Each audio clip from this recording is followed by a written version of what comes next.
Good morning, अस्सलाम वालेकुम। सुनो पाकिस्तान में आपको खुशामदीद कहते हैं। उम्मीद है, दुआ है जहाँ कहीं पे भी हों खुशी और सुकून के साथ जिंदगी गुजार रहे हों। मैं हूँ नजफ राजा और मेरे साथ मौजूद हैं उज़ैर मलिक। अस्सलाम वालेकुम, सुबह बखैर आप सबको। क्या हाल अहवाल हैं आपके? हमें आगाह करते रहा करें और आप तो पता नहीं कब आगाह करेंगे। हम आपको बता देते हैं कि आज के प्रोग्राम में क्या कुछ शामिल है। तो आगाज़ करेंगे मुल्क भर में मौसम की सूरत हाल से, वो आपको बताएंगे। उसके बाद बात करेंगे 26वीं आईनी तरमीम के बड़े ब्रेक थ्रू के दावे पर। जिक्र होगा मकबूजा कश्मीर का, जहां मोदी सरकार की बदतरीन शिकस्त का सिलसिला जारी है। और आज के प्रोग्राम में हम जानेंगे कि तवाहम परस्ती क्या है और इससे कैसे पीछा छुड़ाया जा सकता है। प्रोग्राम में बात होगी रंगों की साइंस और उनमें छुपे कुछ हैरत अंगेज हकाइक के बारे में। आज हम ये भी जानने की कोशिश करेंगे कि बैरून मुल्क भेजने का झांसा देने वालों से कैसे बचा जा सकता है। और इसके बाद कुछ गुफ्तगू करेंगे सितारों और बुर्ज के इंसानी जज्बात पर असरात के हवाले से। और आज के प्रोग्राम में आपको मिलवाएंगे म्यूजिक इंडस्ट्री के एक शाइनिंग स्टार से। जी हाँ, ये सब कुछ आज के प्रोग्राम में शामिल है। तो सबसे पहले हम मौसम की ही बात कर लेते हैं। मौसम के मुतालिक जानते हैं तो कहीं पर गहरे बादलों के डेरे हैं, तो कहीं ठंडी हवाओं के फेरे हैं, कहीं पर हो रही है बरसात और अब तक बाकी है सूरज का राज। मुल्क में मौसम के कई रंग बिखरे हुए हैं। मुख्तलिफ शहरों में आखिर मौसम की सूरत हाल है क्या, जान लेते हैं नजफ राजा से। तो आइए चलते हैं।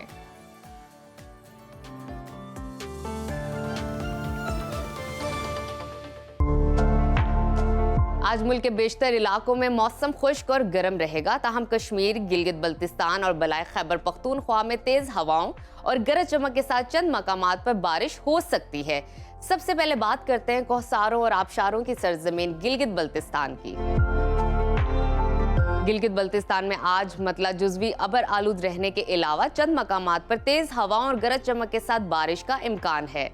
गिलगित में आज ज्यादा से ज्यादा दर्जा हरारत 19 और कम से कम 13 डिग्री रहने की तवक्को है। स्कर्दू में ज्यादा से ज्यादा टेम्परेचर 14 और कम से कम 7 डिग्री रहने का इम्कान है। महकमा मौसमियात ने आज गिलगित बल्तिस्तान में चंद मकामात पर बारिश की पेशगोई की है।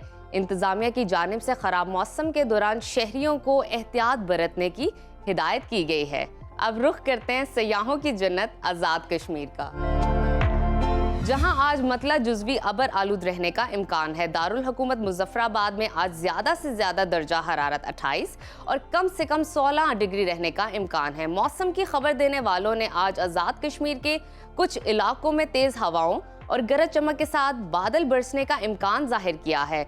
उधर SDMA ने लैंडस्लाइडिंग के खतरे के पेश नज़र शहरियों को एहतियाती तदाबीर इख्तियार करने की हिदायत की है। अब कुछ जिक्र करते हैं पाकिस्तान के शुमाल मगरबी सूबे खैबर पख्तूनख्वा का, जिसके बेशतर अजला में आज मौसम खुश्क रहने का इम्कान है। दारुल हुकूमत पेशावर की बात करें तो वहां पर ज्यादा से ज्यादा दर्जा हरारत 32 और कम से कम 18 डिग्री रहने की तवक्को है। खूबसूरत नज़ारों और सब्ज़ाज़ारों की सरजमीन सवात में ज्यादा से ज्यादा टेम्परेचर 27 और कम से कम 14 डिग्री रहेगा। महकमा मौसमियात ने आज चित्राल, दीर, सवात, कोहिस्तान, मानसहरा, एबटाबाद, कुरम और तेज हवाओं और गरज चमक के साथ चंद मकामात पर बारिश की पेशगोई की है। अब आपको बताते हैं खेतों और खलियानों की सरजमीन पंजाब का मौसम। यहाँ भी बेशतर अजला में आज मौसम खुश्क और गर्म रहेगा। सूबाई दारुल हुकूमत लाहौर की बात करें तो वहाँ पर ज्यादा से ज्यादा दर्जा हरारत 33 और कम से कम 21 डिग्री रहने का इम्कान है। शहरे इक़्तिदार इस्लामाबाद में कम से कम टेम्परेचर 18 और ज्यादा से ज्यादा 30 डिग्री रहेगा। मुल्तान में कम से कम पारा 23 और ज्यादा से ज्यादा 34 डिग्री रहने की तवक्को है। मौसम का हाल बताने वालों ने कहा है कि आज दोपहर के बाद मरी और गिलियात में चंद मकामात पर तेज हवाओं और गरज चमक के साथ बारिश हो सकती है। अब जानते हैं पाकिस्तान के सबसे बड़े और कम तरीन आबादी वाले सूबे बलोचिस्तान का मौसम। महकमा मौसमियात का कहना है कि आज सूबे के बेशतर अजला में मौसम खुश्क रहेगा। फलों और मेवे के शहर कोयटा के टेम्परेचर की बात करें तो वहां पर कम से कम दर्जा हरारत 11 और ज्यादा से ज्यादा 25 डिग्री रहने का इम्कान है। महकमा मौसमियात के मुताबिक आज शाम के बाद खुजदार, बारखान और गिरदोनवा में चंद मकामात पर तेज हवाओं और गरज चमक के साथ बारिश हो सकती है। और अब आखिर में जिक्र बाबुल इस्लाम कहलाए जाने वाले सूबे सिंध का, जहां आज बेशतर अजला में मौसम गर्म और खुश्क रहेगा। शहर कायद कराची की बात करें तो वहां पर कम से कम टेम्परेचर 26 और ज्यादा से ज्यादा 37 डिग्री रहने का इम्कान है। कदीम कलों के शहर हैदराबाद में कम से कम पारा 23 और ज्यादा से ज्यादा 30 डिग्री रहने की तवक्को है। महकमा मौसमियात के मुताबिक सिंध के साहली अजला में आज मतला जुज़वी अबर आलूद रहने का इम्कान है।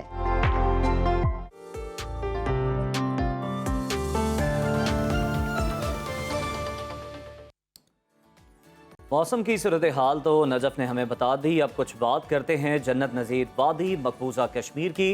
तो कश्मीरियों ने बीजेपी का सारा गुरूर खाक में मिला दिया है। मकबूजा कश्मीर में होने वाले जबरी इलेक्शन में मोदी सरकार ने हर किस्म के हथकंडे आजमाए और सरकारी मशीनरी का बेदरेग इस्तेमाल किया, मगर इसके बावजूद बात ना बन पाई। कश्मीरियों ने मोदी सरकार का नए कश्मीर का नारा और हिंदुत्व के बयानिए को यकसर मुस्तरद कर दिया और बीजेपी को इबरतनाक और शर्मनाक शिकस्त से दो चार कर दिया है। इब्तदाई नताइज के मुताबिक 90 सीटों पर होने वाले मुकाबले में कांग्रेस और नेशनल कॉन्फ्रेंस के इत्तेहाद को 49 नशिस्तें मिली है। महबूबा मुफ्ती की जमात पीपल डेमोक्रेटिक पार्टी को 3, जबकि आज़ाद उम्मीदवार और दीगर जमातों ने 9 सीटों पर कामयाबी हासिल की, मगर मोदी सरकार की बीजेपी सिर्फ 29 नशिस्तें ले पाई। इससे पहले मकबूजा कश्मीर में हमने देखा था कि 2014 में इलेक्शन का ढोंग रचाया गया था, जिसमें बीजेपी ने 25 और पीपल्स डेमोक्रेटिक पार्टी ने 28 नशिस्तें जीतकर इत्तेहादी हुकूमत बनाई थी। ताहम 2019 में मकबूजा कश्मीर की खुसूसी हैसियत ख़त्म करने के बाद मोदी सरकार ने मकबूजा वादी में गवर्नर राज लगा दिया था। और इसी तमाम सूरत हाल पर बात करने के लिए हमारे साथ मौजूद है आलमी अमूर की माहिर हुमा बकाई साहिबा। बहुत शुक्रिया आपके वक्त का। आपसे जानना चाहूंगी, मकबूजा कश्मीर के जबरी इलेक्शन में मोदी सरकार को बदतरीन शिकस्त का सामना करना पड़ा है। क्या मकबूजा कश्मीर में हिंदू तवा की पॉलिसी नाकाम होगी? आपको क्या लगता है? देखिए, 2 स्टेट इलेक्शंस हुए हैं, एक हरियाणा में और एक ऑक्यूपाइड कश्मीर में। हरियाणा में भी ख्याल किया जा रहा था, बल्कि सैटरडे तक तमाम एग्जिट पोल्स ये कह रहे थे कि बीजेपी हार जाएगी, लेकिन हरियाणा में बीजेपी ने अपनी सीट रिटेन की है और जाहिर है जम्मू कश्मीर में उन्होंने लूज की है। और देखिए, ये बिल्कुल जम्मू कश्मीर का जो हार है वो एक्सपेक्ट थी। बीजेपी ने 10 साल से वहाँ इलेक्शंस नहीं कराए थे। 370A के बाद पहला इलेक्शन है और ये कैटेगोरिकल रिजेक्शन है बीजेपी पॉलिसीज की। आपने गवर्नर रूल का जिक्र किया, गवर्नर रूल के तहत ही उन्होंने 370A को पास करवाया था लोकसभा में। वो इन सम वेज जो आवाज थी जम्मू कश्मीर की वो फैक्टर इन नहीं हुई थी उसमें, तो ये चोर दरवाजे से उन्होंने पास करवाया हुआ था। फिर वो खैर कोर्ट में भी चैलेंज हुआ, लेकिन क्योंकि जो कोर्ट्स हैं वो भी बहुत बीजेपी के लगाए हुए जजेस हैं, पर्सनलाइजेशन ऑफ जुडिशरी है, तो वो कोर्ट्स ने उसको वैलिडेट नहीं किया। लेकिन मैं एक गुजारिश आपसे यहाँ जरूर करना चाहूंगी, और वो ये कि ये समझना कि कांग्रेस का आना किसी तौर भी रिवर्सल होगी 370 की, वो मैं नहीं समझती, क्योंकि अपनी पूरी इलेक्शन कैंपेन में उन्होंने राइट्स की तो बात की है, लेकिन इसकी रिवर्सल की कहीं बात नहीं की है और ना वो कर सकते हैं। और अभी आप ये भी ध्यान कीजिए कि कांग्रेस जो है ना, it is making a comeback, it is inching up, तो वो कोई भी ऐसा ड्रास्टिक स्टेप नहीं ले सकती जो एक बार फिर बीजेपी को सेंटर में बहुत मजबूत कर दे।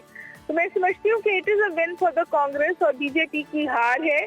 लेकिन क्या जम्मू और कश्मीर के लिए हम बहुत आसानियां देख रहे हैं ऑक्यूपाइड जम्मू एंड कश्मीर के लिए? मेरा नहीं ख्याल। अच्छा हुमा बकाई साहिबा, ये फरमाइएगा, जिस तरह से आपने कहा कि उन्होंने 370 आर्टिकल की रिवर्सल का कोई वादा नहीं किया कांग्रेस ने अपनी इलेक्शन मुहिम के दौरान, तो अब आपको क्या लगता है कि मकबूजा कश्मीर की आवाम को देने के लिए कांग्रेस के पास आखिर क्या है? देखिए, मैं आपसे जो इंटरनेशनल कम्युनिटी देखती है ना, जो ऑप्टिक्स है ना, वो ये है कि 10 साल से इलेक्शंस नहीं हुए थे आजाद जम्मू कश्मीर में, लेकिन अब इलेक्शंस हुए तो तकरीबन 65%, 63 और 65% लोगों ने, वो कहते हैं, इलेक्शंस में हिस्सा लिया है। जब आप इलेक्शन में हिस्सा लेते हैं और ये इंडिया दुनिया को दिखाने की बहुत कोशिश करता है कि participation in elections is excessive, तो उन्होंने बीजेपी को रिजेक्ट किया है लेकिन सेंटर को रिजेक्ट नहीं किया है, क्योंकि सेंटर की रिजेक्शन का मतलब होता है इलेक्शन का बॉयकॉट, वो नहीं हुआ है। तो मैं समझती हूँ कि बहुत मुश्किल है इस वक्त जो ग्राउंड पे रियलिटी है 370 की रिवर्सल इंडिया के अंदर से तो नहीं हो सकती है, कोई और चीज हो जाए, रेजोल्यूशन से अमल हो जाए। लेकिन आप देख रहे हैं कि यूनाइटेड नेशंस उस वक्त कितनी कमजोर है और जो कुछ बेंजामिन नेतन्याहू ने किया है गजा के साथ, इसने तो इम्बोल्डन कर दिया है इंडिया को। ठीक है हुमा बकाई साहिबा, आपका बहुत शुक्रिया। और तज़किया दे रही थी, ऑब्वियसली वो बता रही थी कि कांग्रेस के लिए ये बड़ा स्टेप होगा जो कि मुश्किल है उसके लिए उठाना। मुल्क की सियासत की अब कुछ बात हो जाए। मुल्क की सियासत की जब हम बात करें तो आपको बताते हैं कि आईनी तरमीम के मामले पर बड़ा ब्रेक थ्रू सामने आ रहा है। ज़राए के हवाले से ये दावा किया जा रहा है कि हुकूमत और मौलाना फजलुर रहमान के दरमियान मामला तय पा गए हैं और मौलाना ने आईनी अदालत बनाने की मशरूत रजामंदी जाहिर कर दी है। हुकूमत भी ऐसे में हम देख रहे हैं कि एक स्टेप पीछे हट चुकी है। मौलाना की तजवीज़ पर आईनी तरमीम का मामला शंघाई ताउन तंजीम इजलास तक मौखर किए जाने का इम्कान जाहिर किया जा रहा है।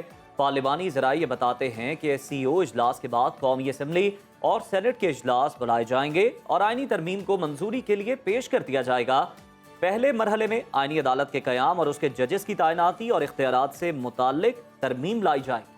और दूसरी जानिब एहतजाज के दौरान ड्रामाई गुमशुदगी पर अली अमीन गंडापुर ने अपनी सफाइयां पेश करना शुरू कर दी। उन्होंने कहा गुज़िश्ता रोज़ KP असम्बली के फ्लोर पर मासूमाना अंदाज में अपनी कहानी सुनाई और सारा मलबा हुकूमत और कानून नाफिज करने वाले इदारों पर गिरा दिया और एक बार फिर इस्लामाबाद पर चढ़ाई की धमकी दी और कहा कि अगर IG इस्लामाबाद को ना हटाया गया तो फिर इस्लामाबाद पर धरना बोलेंगे। बिल्कुल, उन्होंने कह दिया कि हम धरना भी देंगे, एहतजाज भी करेंगे और एक बार फिर से धावा बोल देंगे। इसी तमाम हाल पर बात करने के लिए हमारे साथ मौजूद हैं सीनियर तज्जियाकार शौकत पराचा साहब। सर बहुत शुक्रिया आपका। ये बताइएगा कि एहतजाज के दौरान पुरस्कार गुमशुदगी और फिर अचानक मंजर-ए-आम पर आने पर KP के वज़ीर आला अली अमीन नाम देख रहे हैं कि सफाइयाँ पेश कर रहे हैं। क्या उनकी सफाइयों और वजाहतों से PTI के सीनियर रहनुमा और कारकुन मुतमईन हो जाएंगे? बहुत शुक्रिया, गुड मॉर्निंग। वैसे गुड मॉर्निंग। इस हुकूमत को हटाने आए थे, 8 फरवरी के इलेक्शन को नलीफाई करना एक और एजेंडा है। और आपको याद है जो 8 सितंबर को इस्लामाबाद वाले जलसे में संगजानी में ऐलान किया था कि 15 रोज के अंदर अंदर खान साहब को जेल से निकलवा लूंगा। अगर उन सारी चीजों से हट के बात सिर्फ अब आ गई कि IG इस्लामाबाद को हटाने के लिए फिर धावा बोलेंगे इस्लामाबाद पर, तो फिर अली अमीन खान गंडापुर को चाहिए कि बस अब आप पेशावर में ही रहें, मत आए। अगर आपके इतने आइडियल से हट के आप सिर्फ एक IG की तब्दीली, जो कि एक छोटा सा इंतजामी मामला है, अगर आपके मकासद या आपका ऑब्जेक्टिव इतना ही रह गया है कि आप IG इस्लामाबाद को हटाने के लिए धावा बोलेंगे, तो वैसे ही आप एक सीनियर पॉलिटिशियन है, आप वज़ीर आज़म मियां नवाज शरीफ को वज़ीर मियां शहबाज शरीफ से वैसे ही कहते हैं कि जी जो है आप चूंकि वज़ीर आज़म है मुल्क के, तो आप इनको हटा दें। उसके लिए दावा बोलने की क्या जरूरत है अगर तो मामला सिर्फ इतना। दूसरी जो वजाहतें हैं, मैं पहले दिन से कह रहा हूँ कि जिस तरह से वो उस जुलूस से अलहदा हुए, वो KP हाउस में गए, वहाँ से वो गुम हुए, तो इस पर जो PTI के क्रिटिक्स हैं वो तो अपनी जगह पर शुरू से ही तहफ़्फ़ुज़ात रखते थे, लेकिन जो खुद PTI के अपने लोग हैं प्लस जो PTI के हमदर्द लोग हैं मीडिया में, सोशल मीडिया में, वो सारे क्वेश्चन कर रहे हैं। तो ये जो दास्तान है कि पूना से गई पटना, पटना से गई पता नहीं कहाँ, फिर भी ना मिला सजना, तो ये जो दास्तान है ना, ये दास्तान से काम नहीं बन रहा। किसी की तसल्ली नहीं हो गई कि आप इस्लामाबाद से हरीपुर गए, हरीपुर से शांगला चले गए, शांगला से फिर आप सोआत आए, 12 अजला तो फिर भी नहीं बन रहे। तो ये कहानी बनाई रही है, एक और इम्प्रेशन दिया जा रहा है कि जी ये सारा एस्टेब्लिशमेंट की मिली भगत के साथ हुआ। देखें, वादे बात है कि आप जिस तरह से आए थे वो किसी को काबिल कबूल नहीं है। आपने जिस तरह इस्लामाबाद पे चढ़ाई की, खास तौर पर जब सारी एम्बेसीज डिप्लोमेट्स अपने अपने मुल्कों को रिपोर्ट्स भेज रहे थे और उनमें वो भी शामिल थे जिन ममालिक के वज़ीर आज़म ने इस्लामाबाद में आना है शंघाई ताउन तंजीम के लिए, वो बुनियादी रिपोर्ट्स यहाँ से भेज रहे थे। और बुनियादी रिपोर्ट्स में क्या था कि city is seize, city is close, city is cordoned off, यहाँ पर रॉयट्स हैं, यहाँ पर टीयर गैस फेंकी जा रही है, यहाँ पर लोग गिरफ्तार हो रहे हैं। जब इस तरह का माहौल आप पेंट करके प्लेट में रख कर दे देंगे उन लोगों को जो पाकिस्तान मुखालिफ लॉबीज हैं या पाकिस्तान के अंदर किसी तरह का भी ये इम्प्रेशन नहीं देना चाह रहे कि Pakistan is a normal country, Pakistan के साथ आप बिजनेस कर सकते हैं, पाकिस्तान के साथ आप डील कर सकते हैं, ये सारे मनाजर इस इम्प्रेशन के ख़राब जा रहे थे। इसके बावजूद आप वो ऑब्जेक्टिव हासिल ना कर सके कि आप आकर बैठ जाते डी चौक में, धरना दे देते, मूवमेंट बंद हो जाती, आपका रास्ता बड़ी कामयाबी से रोका गया। अब इस कहानियों पे कोई नहीं यकीन कर रहा। बिल्कुल ठीक। शौकत साहब, आपने बड़ी खूबसूरती से और बेहतरीन अंदाज में एक्सप्लेन किया है सारा क्या मामला चल रहा है। ये भी बताइएगा, अली अमीन गंडापुर पर अपनी पार्टी और हुकूमत की जानिब से डबल गेम खेलने के इल्जामात लगाए जा रहे हैं, इन इल्जामात में कितनी हकीकत है? नहीं, मैं डबल गेम के हवाले से तो बात नहीं कर रहा, क्योंकि सबसे अहम बात पीटीआई में और एक ही शख्सियत की बात सबसे अहम है, वो है खान साहब। बानी पीटीआई खान साहब ने 2-3 दिन पहले अपना ट्वीट जो भेजा था, सोशल मीडिया पे जो मैसेज भेजा था, उसमें 2 अहम चीज़ें। नंबर 1 कि अली अमीन खान गंडापुर हमारे हीरो हैं, और दूसरी अहम चीज़ थी कि जो बैरिस्टर गौहर खान साहब के हवाले से बातें थी कि उनको हटाया जा रहा है, ये किया जा रहा है, लेकिन बानी पीटीआई खान साहब ने कहा था कि गौहर खान ही चेयरमैन रहेंगे। तो लिहाजा ये जो डबल गेम है, इसी चीज़ की तो आपसे वजाहत कर रहा हूँ कि ये डबल गेम का मतलब ये कहना है कि जी अली अमीन खान एस्टेब्लिशमेंट के साथ मिले हुए थे, एस्टेब्लिशमेंट ने उनको बुला लिया, फिर एस्टेब्लिशमेंट ने उनको छुपा लिया, फिर एस्टेब्लिशमेंट में उनको पतली गली से निकाल के वापस भेज दिया। नो, मैं आपको वादे बात कर रहा हूँ कि वो आए। इस्लामाबाद में एक कानून है जो अभी बना है पार्लियामान में, यानी कौमी असेंबली और सेनेट दोनों ने पास किया है कि इस्लामाबाद में कोई भी सियासी इज्तिमा करने से पहले आपने इजाजतनामा लेना है। बिल्कुल, ये मुल्क का मौजूदा कानून है। कोई भी कानून हो, मसलन रमजान ऑर्डिनेंस आता है जो बाहर बैठ के सरेआम खा रहा होता है तो उसको पकड़ लिया जाता है, या 144 लगता है और 5 से ज्यादा बंदे हों तो उनको पकड़ लिया जाता है। सिमिलरली इस्लामाबाद में अवामी इज्तिमा के लिए एक कानून बना है, ये उस कानून की खिलाफ वर्जी थी, 144 की खिलाफ वर्जी थी। फिर एक पुलिसमैन बेचारे जान से गए। शौकत राजा साहब, ये खिलाफ वर्जियां तो मुसलसल जारी हैं। जिस तरह से आप पहले बात कर रहे थे कि हमने वज़ीर आला की तो बात की, लेकिन उनकी जानिब से जो इस्लामाबाद पर धावा बोला गया, चढ़ाई की गई, तो फिर इंटरनेशनली क्या मैसेज गया। लेकिन सर कल बड़े अफसोसनाक मनाजिर केपी असेंबली में देखने को मिले, मार कुटाई हुई, मुक्के चले, वहाँ पर घूसे चले, और जिसके हाथ जो आया उसने फिर दे मारा। तो सर एक जानिब तो इंटरनेशनली बड़ा रॉन्ग मैसेज जा रहा है, आप क्या समझते हैं विद इन द कंट्री क्या मैसेज जा रहा है? टैक्स पेयर के पैसों से अरकान असेंबली में जाते हैं, लेकिन फ्लोर पर जाकर अगर इस तरह से करेंगे तो फिर अवाम किसकी तरफ देखेंगे? ये पार्लियामान में, असेंबली में अगर सिर्फ अरकान असेंबली गुथम हो अच्छी बात नहीं है, लेकिन ये होता रहता है। ये मैं बड़े ममालिक जो जमहूरी ममालिक हैं वहाँ भी देखता हूँ, मैंने यूरोपियन जो पार्लियामेंट्स हैं वहाँ भी ये व्यूज़ देखे, जापान में भी ऐसे देखे उनकी पार्लियामेंट। लेकिन द मोर ऑफेंसिव इज कि वहाँ जो MPs के साथ उनके लोग आए, गैलरी में बैठे थे, वो नीचे कूद के वो इस लड़ाई में शामिल हो। और ये भी कुछ ऐसा पता चला कि अब चूंकि जब से ये पीटीआई को अक्सरियत मिली है तो बगैर जो कार्ड बनता है, इधर कौमी असेंबली में अगर आप आए तो आपको बाकायदा एक कार्ड बनेगा आपका, जिसके बाद आपकी एंट्री एग्जैक्टली। तो क्या वो जो सब लोग थे वो बाकायदा कार्ड पे आए थे, उनकी एंट्री थी? कुछ ऐसी भी रिपोर्ट्स कल शाम को थी कि नहीं, वो कोई किसी के बारे में जो MPA आ रहे थे, जैसे वो इकबाल साहब आए। शौकत बराचा साहब, ये बताइएगा कि आपको नहीं लगता कि ये जो केपी के अरकान असेंबली है और उनके जो साथी हैं, इन्होंने केपी असेंबली को ग्रेट स्टेशन ही समझ लिया है? आपको याद है एक बार पहले भी ऐसा हो जी। और इतने लोग घुस आए थे, मेरा ख्याल है ओपनिंग इजलास था कि वो असेंबली का इजलास कॉल ऑन करना पड़ा या उसको डिले करना पड़ा और बंद कर दिए गए थे दरवाजे। तो कम से कम ये जो फॉलोअर्स हैं या उनके साथी हैं, ये उनके फराइज नहीं है। जो एमपीए है, जो मेंबर ऑफ प्रोविंशियल असेंबली है, उसको कम से कम रूल्स तो पढ़ना चाहिए कि रूल्स क्या कहते हैं असेंबली के। हर असेंबली का rules of business and conduct of the house. बिल्कुल ठीक। हुकूमत पहले दिन से मौलाना फजलुर रहमान को मनाने की कोशिश कर रही है। क्या मौलाना की हमायत के बाद अब आईनी तरमीम की मंजूरी की राह हमवार होगी? मौलाना साहब तो पहले दिन से आईनी तरमीम के लिए राजी। मौलाना साहब ने कभी आईनी तरमीम की मुखालफत नहीं। हाँ, जो बातें इस बार आईनी तरमीम के हवाले से हैं, उन पर मौलाना साहब के तहफ़्फ़ुज़ात, और वो 2-3 नौइयत की हैं। नंबर 1, मौलाना साहब एक उसका मुसवदा मांग रहे थे, यानी जो मुजव्वज़ा तरमीम है वो रिटर्न फॉर्म में मांग रहे थे, वो तो हुकूमत ने नहीं दी उनको। दूसरी बात यह है कि मौलाना साहब कह रहे थे कि आप SCO के, शंघाई ताउन तंजीम का, ये जो हेड्स ऑफ गवर्नमेंट मीटिंग हो रही है इस्लामाबाद में, इसके बाद करें। और तीसरी मौलाना साहब की जो तहफ़्फ़ुज़ात थी वो कह रहे थे कि पर्सन स्पेसिफिक नहीं होना चाहिए।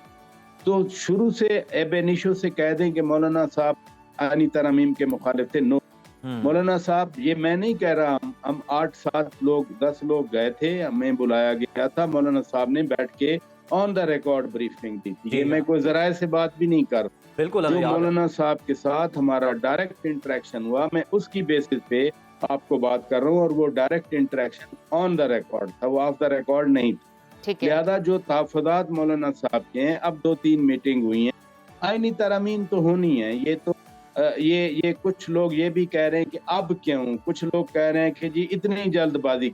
और भाई 2006 में कमिटमेंट हुई थी, किसने प्लेज किया था? मोहतरम बेनज़ीर भुट्टो शहीद साहिबा।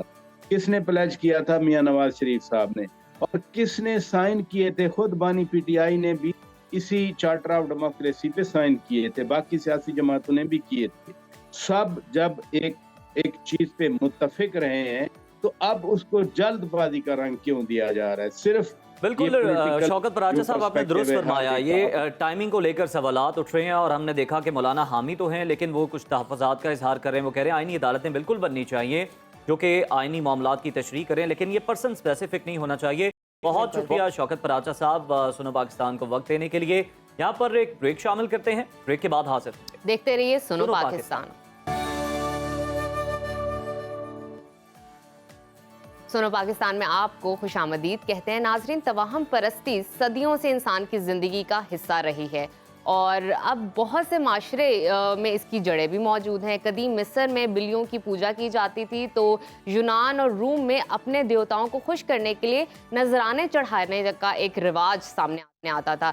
हिंदू माशरे में शगन और अपशगन का तस्वुर भी पाया जाता है। बिल्कुल कदीम ज़माने से ही मौजूद है। और अगर हम मौजूदा जदीद दौर की बात करें तो एक आलमी सर्वे के मुताबिक दुनिया की तकरीबन 40% आबादी आज भी किसी न किसी शक्ल में तवाहम परस्ती पर यकीन रखती है, जो कि बहुत बड़ी तादाद है। ये रुझान एशिया, अफ्रीका और जनूबी अमरीका के ममालिक में ज़्यादा तौर पर देखा गया है। बहुत से मगरबी ममालिक में आज भी 13 के हिंसे को मनहूस माना जाता है। सिर्फ अमरीका में 80% से ज़्यादा बुलंद इमारतों में 13वीं मंजिल का नंबर ही शामिल नहीं होता।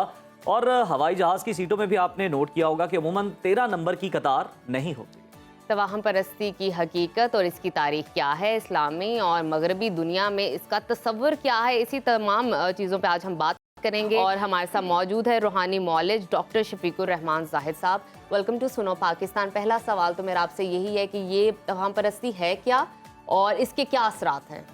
जी, बिस्मिल्लाहिर्रहमानिर्रहीम। कुरान मजीद की आयत है, वतवक्कल अलल हय्यिल्लज़ी ला यमूत। आप ऐसी ज़ात पर एतमाद और भरोसा करो जिससे ना नींद है, ना ऊँग है, ना मौत है।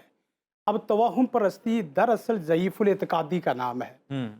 आदमी नफ़े और नुकसान को गैरुल्लाह की तरफ निस्बत करे। कोई भी किसी किस्म का नुकसान है, कोई किसी किस्म का नफ़ा है, उसको आप गैरुल्लाह की तरफ निस्बत करते हैं। मसलन किसी चीज़ में बजाते खुद नफ़ा नहीं है, ठीक है। किसी दिन में बजाते खुद नुकसान नहीं है, किसी महीने में बजाते खुद नफ़ा और नुकसान नहीं है, किसी जगह में नफ़ा और नुकसान नहीं है, किसी शख्सियत में नफ़ा और नुकसान नहीं है, किसी अदद में नफ़ा नुकसान नहीं है, किसी पर्ची और रस्सी और डोरी और धागे और बाल में नफ़ा नुकसान नहीं है, किसी पत्थर में नफ़ा नुकसान नहीं नहीं है। है।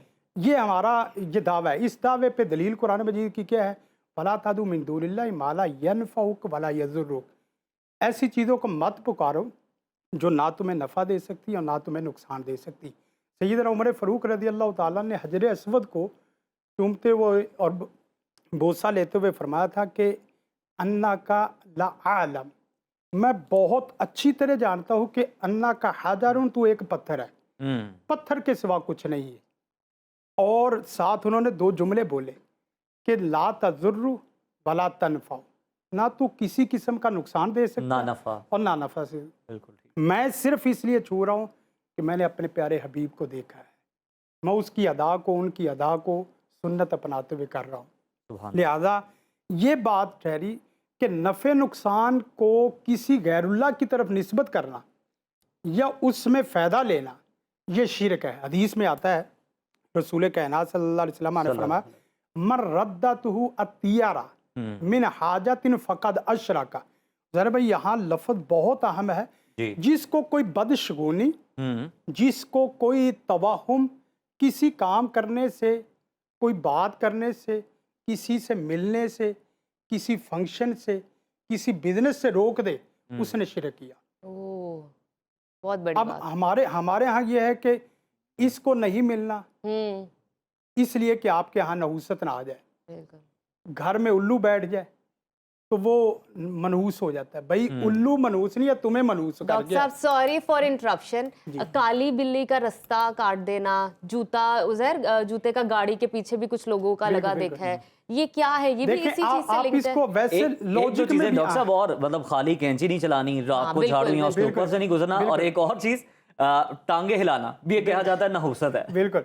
अब देखें मसलन दीन से हटके अगर इसको देखा जाए, भाई किसी भी चीज का नफा नुकसान आप देते हो तो उसकी इल्लत और मालूल की कोई लॉजिकल कोई लिंक तो होना चाहिए कि नहीं? बिल्कुल। कोई लिंक को हो ऐसा। काली टाकी का मेरे से लिंक क्या है? काली बिल्ली का कहते हैं, काली भैंस का कभी किसी ने कहा है? बिल्कुल नहीं था। नहीं, काले घोड़े का किसी ने कहा है? उन्हें तो बल्कि रुक के काले रास्ता बंदे देते का हाँ, हैं, रास्ता गुजर देते जाए। हैं। काले बंदे का ये सिर्फ तवाहुम परस्ती, जहां से हम एक जुमला सुन ले उसी के पीछे लग जाते हैं। ना उसके हम- अंदर कोई कुरान और सुन्नत की दलील है, बिल्कुल। ना कोई लॉजिक है, ना कोई तजर्बा और मुशाहदा है, कोई किसी ने देखा। हत्ता कि यह है कि नई गाड़ी लेके जूता बांध लेते हैं जूता आगे, बांध लेते गंदा सा कि नजर ना और लगे। नया बात घर है। बना के पुरानी सी हंडिया रख देते हैं। हाँ जी। ये सब शिरक। अल्लाह के रसूल ने 3 दफा फरमाया, अतियारा शिरकुन, अतियारा शिरकुन, अतियारा शिरकुन। बदशगुनी और तवाहुम परस्ती शिरक है। बदशगुनी, तवाहुम परस्ती शिरक है। अल्लाह के रसूल ने 3 जगह ये फरमाया कि ये शिरक है। और फिर याद रखें कि वतवक्कल अलल हय्यिल लज़ी ला यमूत, इसका बेहतरीन एक जुमले में अगर मैं इसका हल बताऊं और जी। साथ साथ एक जुमले में तवहुम और तवक्कुल को बताऊं, तवक्कुल अल्लाह तौहीद है, तवक्कुल अला गैरिल्लाह शिरक तवहुम है।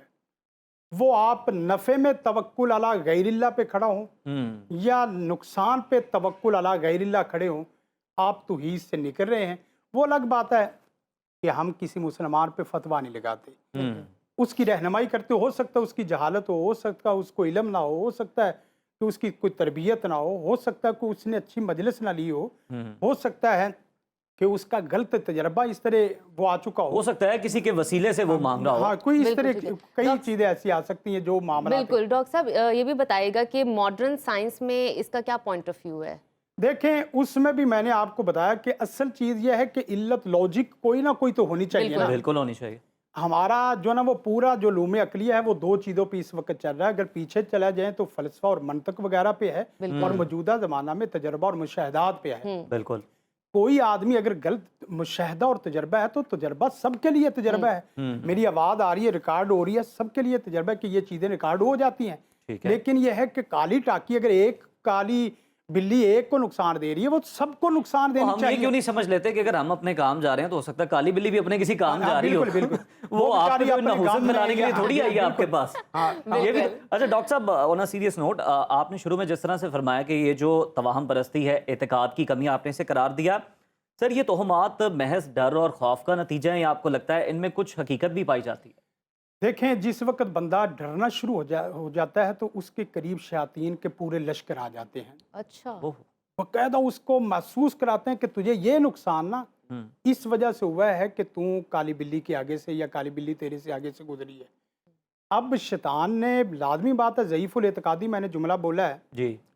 शैतान को कोई इस चीज़ से सरोकार नहीं। कोई आदमी सेहत में हो, कोई आदमी बीमारी में हो, कोई आदमी अमीरी में हो, कोई आदमी गरीबी में हो, कोई आदमी जहालत में हो, कोई आदमी इल्म में हो, उसको कोई इससे सरोकार नहीं। उसका सिर्फ एक ही काम है कि वो ताल्लुक बिल्ला से बंदे से तोड़े, तकर्रुब इल्लाह। अच्छा डॉक्टर साहब, ये भी देखा है कि जब आप इस तरह के खदशात में पड़ जाते हैं ना, तो ये हकीकत भी हो जाते हैं इनमें से ज्यादातर, ये भी मुशाहिदे में आ जाता है। हकीकत देखें, हकीकत मतलब आपके जहन में चल रहा है ना कि अब खुदा ना खास्ता गाड़ी का एक्सीडेंट ना हो जाए, तो कुछ ना कुछ थोड़ा बहुत हो ही जाता है। बिल्कुल इस तरीके से जब हो तो वो समझ लो कि वो अल्लाह के हुक्म के बगैर नहीं। बेशक कोई भी वमा चीज हुम उसके हुक्म बिज़ारिन पे। अबी मिन अहदिन इल्ला बिइज़निल्लाह। हत्ता कि आप जादू का देख लें, नजर बद का देख लें, और इसी तरह जो है ना वो क्याफा और इस तरह की चीज़ें जितनी भी इल्म रमल है, इल्म जफर है, तो ये तमाम चीज़ें अल्लाह के बिल्कुल ठीक हुक्म है। के बगैर नहीं डॉक्टर असर साहब, जाते करती। हुए आखिरी सवाल, मीडिया और सोशल मीडिया का क्या किरदार होना चाहिए इसको खत्म करने में, इससे जान इसमें छुड़ाने सबसे के पहले लिए? यह है कि कुरान और सुन्नत को उसकी अवेयरनेस हो, और फिर साथ साथ यह है कि सही उल एतकाद, उसके नज़रियात को जो ना वो लोगों के सामने। और तीसरी चीज़ यह है कि दुआएं जो कसरत से, अल्लाह के रसूल सल्लल्लाहु अलैहि वसल्लम ने जो दुआएं बताई हैं, अल्लाह ला खैर इल्ला खैरुक, खैर सिर्फ तेरी तरफ से है बेशक, और नुकसान वो तेरे हुक्म से है, और वला इलाहा गैरुक, और इसके सिवा तेरे सिवा कोई माबूद बरहक इला नहीं। इसके साथ साथ कुछ ना कुछ ऐसी वर्कशॉप हो जाएं, कुछ ना कुछ ऐसी क्लासेस हो जाएं, लिटरेचर हो जाए अवेयरनेस अवेयरनेस के लिए। और फिर अगर कुछ इस तरह हो जाए कि खुतबात वगैरह जो उलमा खुतबात देते हैं वहाँ खुल के कहें कि नफ़े नुकसान का मालिक अल्लाह है, किसी साए से ना डरें, किसी बिल्ली से ना डरें, किसी दिन से ना डरें। मसलन एक दिन फिरौन के लिए नहुसत वाला है, दूसरे के लिए वही दिन खुशियों वाला आ गया। एक दिन बिल्कुल ठीक दूसरों के लिए मनहूस समझा जाता है, अदद मनहूस समझा। मसलन 313 अगर फर्ज करें, उनके लिए तो तबाही का दिन है और हम उसको खुशी का दिन ले रहे हैं। मसला ये नहीं है कि किसी अदद में, किसी तहसील में कोई नफ़ा नुकसान हो, हत्ता कि ये तवीद वाला भी है। अल्लाह के रसूल सल्लल्लाहु अलैहि वसल्लम ने वाज़ेह फरमाया, मन अल्लाह का तमीमतन फ़क़द शिरक, जिसने तवीद पहना उसने शिरक किया। मैं मौलवी या मैं आलिम, मैं मुफ्ती होके इस तरह के हीले बहाने बनाते हैं कि तवीद कुरान का नहीं होना चाहिए, तवीद कुरान का उसमें कोई अर्ज नहीं, तवीद हदीस का उसमें कोई अर्ज नहीं, तवीद में डिब्बे होने चाहिए, तवीद में। मैं अल्लाह से डर के कहता हूँ, आप भी उधर भाई, कभी किसी आदमी को तवीद जो लिखने वाला है जी, उसको कहें कि सिर्फ मुझे कुलिया बताओ कि मरब्बा शक्ल में कब लिखा जाता है, तो कौन शक्ल में कब लिखा जाता है, बैदवी शक्ल में कब लिखा जाता है, ठीक है, 16 डिब्बों में कब लिखा जाता है, 9 में कब लिखा जाता है, 3 में कब लिखा जाता है, 313 का अदद क्या है, उसके उसूल कुलिये बता दें। आप यकीन करें, जिसको मैथ नहीं आती और बाकी चीज़ें कुलियात नहीं आते, वो तो उसकी वैसे ही अकल मर जाएगी, जवाब नहीं दे सकेगा। तो लिहाजा तवीद लिखने वाले भी बिल्कुल तवीद को नहीं जानते। ज्यादातर जवाब नहीं दे। डॉक्टर साहब, जाते जाते सिर्फ मुख्तसरन हमें ये बता दीजिएगा कि इलाज खात्मा किस तरह मुमकिन है तवाहम परस्ती का? एक दुआ है, रब्बना अलैका तवक्कलना व इलैका अनाबना व इलैकल मसीह हस्बुनल्लाह व निअमल वकील। दुनिया जिसको मारना चाहे, अल्लाह जिसे बचाना चाहे, से कोई बिल्ली, टाकी, हंडिया मार नहीं बेशक, सकती। बेशक। जिसे पूरी कायनात मारने के लिए तुल गई, उसे एक खालिक बचाने के लिए, हत्ता कि आप अंदाजा करें, हस्बुनल्लाह व निअमल वकील, जिब्रील अलैहिस्सलाम मारने वाले से बचाने वाले की बचाने ज़ात वाला बड़े। ज़्यादा। डॉक्टर साहब, आपने और बड़ी खूबसूरती से आज जो है ना समझाया हमारे लोगों in को, detail। और ये बताया कि तवाहम परस्ती है क्या, इसके असरात क्या हैं, इसका इलाज किस तरह से हो सकता है, इससे बचा किस तरह से जा सकता है, और ये जो फजूलियात हैं जिस पर लोगों का बड़ा इत्तेकाद है, बड़ा यकीन है, इनको आप अवॉइड करें, इनसे आप बचने की कोशिश करें। अभी हम और उज़ैर, प्रोग्राम मुझे में ऐसा लगता मेरा है ख्याल है कि ब्रेक शामिल बिल्कुल करें। ब्रेक शामिल, और मुझे ऐसा लगता है इस सेगमेंट के बाद जो लोग सुन रहे हैं बहुत सारे लोगों के कारोबार बंद हो जाएंगे। अभी नाजरीन वक्त है छोटी सी ब्रेक का, हमारे साथ रहिए, देखते रहिए सुनो सुनो पाकिस्तान। पाकिस्तान।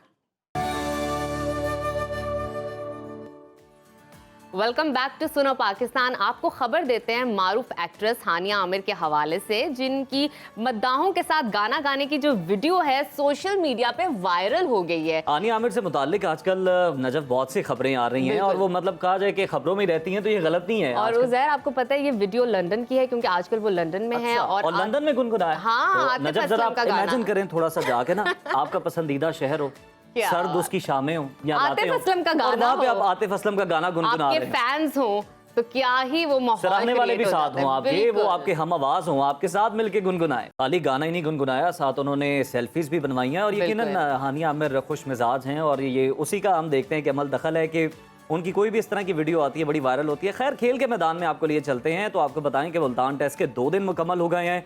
आज तीसरे दिन का खेल खेला जाएगा, कुछ ही देर के बाद शुरू हो जाएगा। और कौमी टीम ने पहली इनिंग्स में अब तक 556 रन बनाए हैं। दूसरे दिन के खेल के अख्ताम पर इंग्लिश टीम ने 1 विकेट पर 96 रन स्कोर कर लिए हैं। और ये बहुत ही मेरे ख्याल में खुशाइन बात है, इंग्लैंड की 1 विकेट गिर चुकी है और मेरे ख्याल में बहुत अच्छा मुकाबला होगा और हमें देखने को भी मिलेगा। और जज्बे तो हमारे वैसे ही बहुत ज़्यादा इस हवाले से काफ़ी और हम देख पुख्ता रहे हैं कि हैं। इंग्लिश टीम के जो कप्तान है ऑली पोप, वो 0 पर आउट हो गए। नसीम शाह ने उनका शिकार किया और इंग्लिश बैटर जैक ट्रॉली इस वक्त 64 और जोए रूट 32 रन बनाकर नॉट आउट है, क्रीज पर मौजूद हैं। इंग्लैंड को पहले इनिंग्स में तकरीबन 450 रन का खसारा है। मैच के पहले दिन के इख्तिताम पर हमने देखा था कि पाकिस्तान की जानिब से शान मसूद और अब्दुल्ला शफीक ने उम्दा कारकर्दगी दिखाई, शानदार सेंचुरियां जड़ी और 4 विकेट के नुकसान पर 328 रन बनाने में कामयाब हुए थे। मैच के दूसरे रोज साउद शकील और नसीम शाह ने ही खेल का आगाज किया, तो नसीम शाह ने 388 के स्कोर पर 33 रन बनाए, जिसके बाद वो पवेलियन लौट गए। पाकिस्तान की चौथी विकेट बाबर आजम की गिरी, जो 30 रन बनाकर LBW आउट हुए और उनके बाद आने वाले wicket keeper batter Mohammad Rizwan बगैर कोई रन बनाए ही आउट हो गए थे। तो ये तो आपने खेलों की खबर सुना दी और हमें। सुनाई नहीं है, हम बिल्कुल। आपको इस बारे में अपडेट भी करते रहेंगे, बिल्कुल। लेकिन ब्रेक शामिल करते हैं। देखते रहिए सुनो पाकिस्तान। पाकिस्तान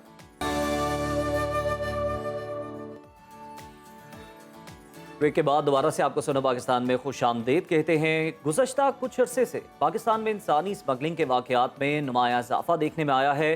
बहुत से लोग हैं जो बेहतर रोजगार, बेहतर जिंदगी या फिर बैरून मुल्क जाने की लालच में इन स्मगलिंग गिरोहों का शिकार बन जाते हैं, जो बाद में उनका इस्तेहसाल करते हैं या उन्हें मुश्किल हालात में धकेल देते हैं। एक रिपोर्ट के मुताबिक गुज़श्ता साल पाकिस्तान में तकरीबन 3000 से ज़ायद अफराद इंसानी स्मगलिंग का शिकार हुए। इनमें ज़्यादातर अफराद का ताल्लुक जनूबी पंजाब, बलूचिस्तान और खैबर पख्तूनख्वा से है। रवां साल की बात करें तो हैदराबाद से ताल्लुक रखने वाले 3 अफराद को म्यांमार से अगवा कर लिया गया, जबकि चंद रोज पहले थाईलैंड जाने वाले हफ्जाबाद के नौजवान को भी टैक्सी ड्राइवर ने अगवा किया था और घर वालों से $50,000 तवान उसने तलब किया। सख्त आलमी कवानीन और हुकूमती इकदाम के बावजूद इस संगीन मसले पर मुकम्मल तौर पर काबू पाना एक बहुत बड़ा चैलेंज है। बिल्कुल, और इस अहम मौजू पर बात करने के लिए हमारे साथ मौजूद हैं इमिग्रेशन कंसल्टेंट अजीम कासिम साहब, जो इंसानी स्मगलिंग से जुड़े खतरात और इसके कानूनी और माशरती असरात पर रोशनी डालेंगे। उनसे हम ये भी जानेंगे कि बैरून मुल्क जाने के ख्वाहिशमंद नौजवान फ्रॉड से आखिर कैसे बच सकते हैं। तो वेलकम टू सुनो पाकिस्तान अजीम जी। सबसे पहले तो हमें ये बताइएगा कि इससे बचा किस तरह से जा सकता है। रिसेंटली बहुत ज़्यादा हमने देखा है कि इजाफा हो गया इस तरह के वाक़यात में। बेरोज़गारी के अलावा और क्या वजूहात हैं? देखें, द फर्स्ट रीज़न इज़ बेरोज़गारी। इकनॉमिक कंडीशन पाकिस्तान की इतनी अच्छी नहीं है, this is the food most concern. और इसके अलावा वही बात आ जाती है कि लैक ऑफ अपॉर्चुनिटीज़ बहुत हैं पाकिस्तान के अंदर। और प्लस फिर एक ट्रेंड है हमारे यहाँ पर कि अगर किसी का कोई रिलेटिव बाहर गया है तो उसने उसके पीछे बाहर ही जाना है। और ख़ास तौर पर जैसे सदर्न पंजाब का नाम लिया, वहाँ पे तो ये कॉन्सेप्ट है कि एक घर से अगर कोई जा रहा है तो उसके साथ वालों ने जाना ही जाना है साथ उसके बाहर ना। तो नंबर 1 तो ये है कि इकनॉमिक कंडीशंस हमारी अच्छी हों तो फिर तो जाहिर सी बात है किसी को जाने की ज़रूरत ही नहीं है। फर्स्ट कंडीशन ये है। फिर लॉ एंड ऑर्डर की कंडीशन जो है ना हमारे पाकिस्तान की इतनी अच्छी नहीं है, जिसकी वजह से जो लोग हैं ना वो चाहते हैं कि बैरून मुल्क ट्रैवल करें। और ख़ास तौर पर जॉब्स के हवाले से जो है ना वो लोग ज़्यादा मूव करना चाहते हैं। और फिर जब आपको वो क्या कहते हैं कि भूखे को चाहिए 2 रोटी चाहिए उसको, जब आप किसी को जॉब की लालच देते हैं ना, तो वो समझ लें कि आप उसको एक कंप्लीट पैकेज दे रहे हैं, तो आप उससे कुछ भी कहेंगे वो उसको और आप उसको agree ख्वाब करें। भी दिखाते हैं कि तुम अपनी फैमिली को सपोर्ट कर फैमिली को सकोगे सपोर्ट करेंगे, आपको इतनी इनकम मिलेगी, बिल्कुल। सैलरीज मिलेगी, Actually. एग्जैक्टली। तो सबस बाग दिखाते हैं, जिसकी वजह से उसको तो चाहिए कि मुझे कोई जॉब मिल जाए, और फिर वो तो आ गई। अच्छा, मुझे ये बताइएगा कि वो कौन सी अलामात होंगी जिससे नौजवान और हम भी पहचान सकें कि हम जिस एजेंट से राब्ता करें ये कोई गैर कुछ कानूनी मखसूस काम नहीं करेगा तरीके हमारे साथ। वारदात होते हैं ना, कुछ तरह के पहचानने सब्ज़बाग के कुछ दिखाते हैं। टिप्स ऐसे है। वगैरह। देखिए, अनफॉर्चुनेटली पाकिस्तान में still it is not a regulated profession. जो हमारे इमिग्रेशन कंसल्टेंट्स हैं, ये मोहसिन नकवी साहब के लिए भी एक मैसेज है कि उनके टेन्योर में अगर ये इसको रेगुलेट कर दिया जाए तो ये बहुत बड़ी एक अचीवमेंट होगी। It is a still grey area in Pakistan, की अभी तक यहाँ पर प्रॉपर्ली रेगुलेट नहीं किया गया इस प्रोफेशन को। आप सिंपल एक एंटीएन बनाएं और अपनी प्रैक्टिस स्टार्ट कर सकते हैं एज एन इमिग्रेशन कंसल्टेंट, ठीक है। जबकि पूरी दुनिया में it is a licensed profession. आपको प्रॉपर एग्जाम पास करना पड़ता है बिल्कुल। इसकी प्रैक्टिस करने के लिए। जहाँ तक बात है कि आपने जज कैसे करना है, जो मोस्टली जो आपके ह्यूमन ट्रैफिकर्स हैं या ह्यूमन स्मगलर्स हैं या जो भी इस तरह का काम कर रहे हैं, फ्रॉड कर रहे हैं, वो आप देखेंगे कि वो मार्केट में या इंडस्ट्री के अंदर कुछ ज़्यादा अरसे से नहीं बैठे होंगे, और वो ज़्यादातर अपना कोई ऑफिस लेके नहीं बैठे होंगे, ठीक है। आर्जी तौर पे कहीं आर्जी तौर पे बैठे होंगे, ठिकाना Mostly- बनाया। हाँ, मोस्टली तो वो आपको ऑफिस बुलाएंगे ही नहीं। कभी आपको किसी पान शॉप पे बुला लिया, कभी किसी आपको रेस्टोरेंट में बुला लिया, तो वो आपको अपना मखसूस जो है ना वो लोकेशन नहीं बताएंगे ताकि कल को ट्रैक ना हो सके। तो एक तो ये बहुत बड़ी निशानी है कि आपको देखना चाहिए कि कौन सा एजेंट, कौन सा कंसल्टेंट कितने अरसे से बैठा है मार्केट में। बिल्कुल ठीक है। आइदर ही और शी इज़ रजिस्टर्ड और नॉट, उसका एनटीएन है, एससीसीपी की रजिस्ट्रेशन है कि नहीं है, उसका कितना एक्सपीरियंस है, रेलिवेंट, उसकी अपनी ट्रैवलिंग क्या है। हमारे यहाँ पर ऐसे लोग भी हैं जिन्होंने कभी अपना खुद का पासपोर्ट नहीं बनवाया, लेकिन वो लोगों को गाइड कर रहे हैं कि जी आप हमारे से जॉब का, कनाडा का, यूएसए का। तो ये एक अच्छा, इसके साथ साथ जो सबसे जो इम्पोर्टेंट चीज़ है वो ये है कि इसके लिए अवेयरनेस चाहिए। डॉक्टर उस्मान साहब ने, जो कि इस वक्त आईजी पंजाब है, उन्होंने बहुत अच्छा काम किया। उन्होंने पुलिस का एक सॉफ्ट इमेज जो है ना प्रेजेंट किया थ्रू सोशल मीडिया। अनफॉर्चुनेटली हमारा जो एफआईए का दायरा है, हमारा जो फॉरेन ऑफिस का दायरा है, वो अपना सॉफ्ट इमेज नहीं क्रिएट कर पा रहा मार्केट के अंदर, ताकि वो एक सॉफ्ट इमेज अपना मार्केट में क्रिएट करें और उसके ज़रिए से फिर एक अवेयरनेस क्रिएट हो। अभी 30 जुलाई को ये आपका एंटी ह्यूमन ट्रैफिकिंग डे था। शायद किसी को पता भी नहीं होगा कि ये दिन खामोशी से गुजर गया। खामोशी से बिल्कुल। गुजर गया।